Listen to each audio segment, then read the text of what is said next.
Like if you found the video valuable. Claire always picked the window seat. Not for the view, not for the light. She picked it because it gave her an excuse not to talk. Looking out the window meant she didn't have to explain herself. And Claire was tired of explaining herself.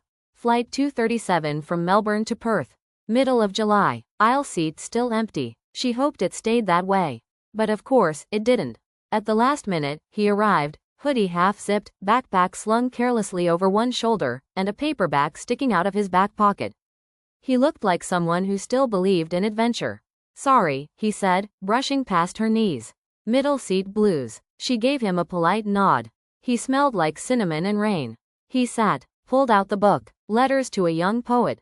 She raised an eyebrow. You know it? He asked, catching her glance. I've read it 3 times, she said, finally speaking. He grinned. Same. Lost my copy, so I bought another one this morning. I keep giving them away. Claire couldn't help it, she smiled. They didn't speak for the next 40 minutes. But there was a silence between them that felt intentional, not awkward.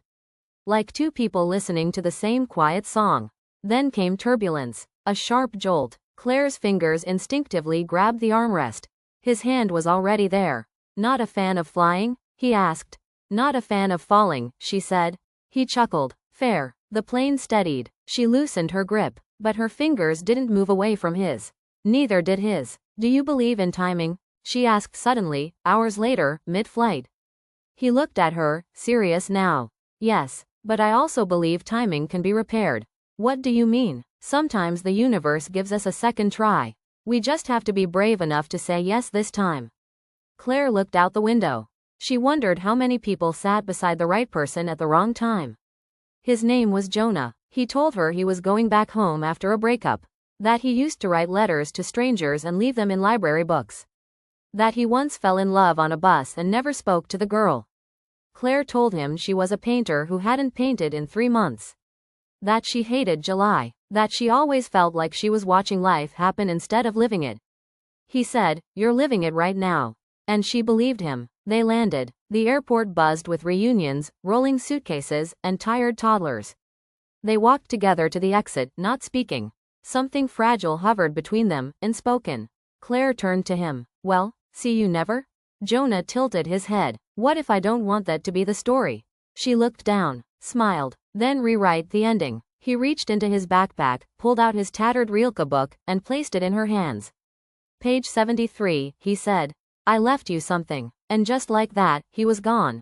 Claire sat in a quiet corner of the terminal, opened the book. There, folded between the pages, was a handwritten note on airline stationery. If this story matters to you too, meet me at the window seat of Gate 12 at 6 p.m. on August 12th. Same airline, same flight. If you're not there, I'll understand. But if you are, let's stop being strangers on a plane. Jonah. Her heart thudded like a drum. She checked the calendar. August 12th was exactly 1 month from today. She whispered aloud, Is this crazy? A kid nearby nodded solemnly, as if he'd heard. The month crawled. Claire painted again, wrote letters to herself, practiced what she would say if she saw him again. Or if she didn't. The day arrived. She wore a blue scarf, the same color as the airline seats. Her hands trembled as she passed Gate 9, 10, 11, Gate 12. He wasn't there. The clock read 5:58. She sat at the window seat anyway. 5:59. 6 o'clock. Her breath caught. But then, a familiar scent. Cinnamon. Rain. She turned. Jonah. No backpack this time. Just him. He sat beside her, wordless. But his eyes said everything. You waited, he whispered. No, she smiled. I lived. And then I showed up. He took her hand again. This time, neither of them let go.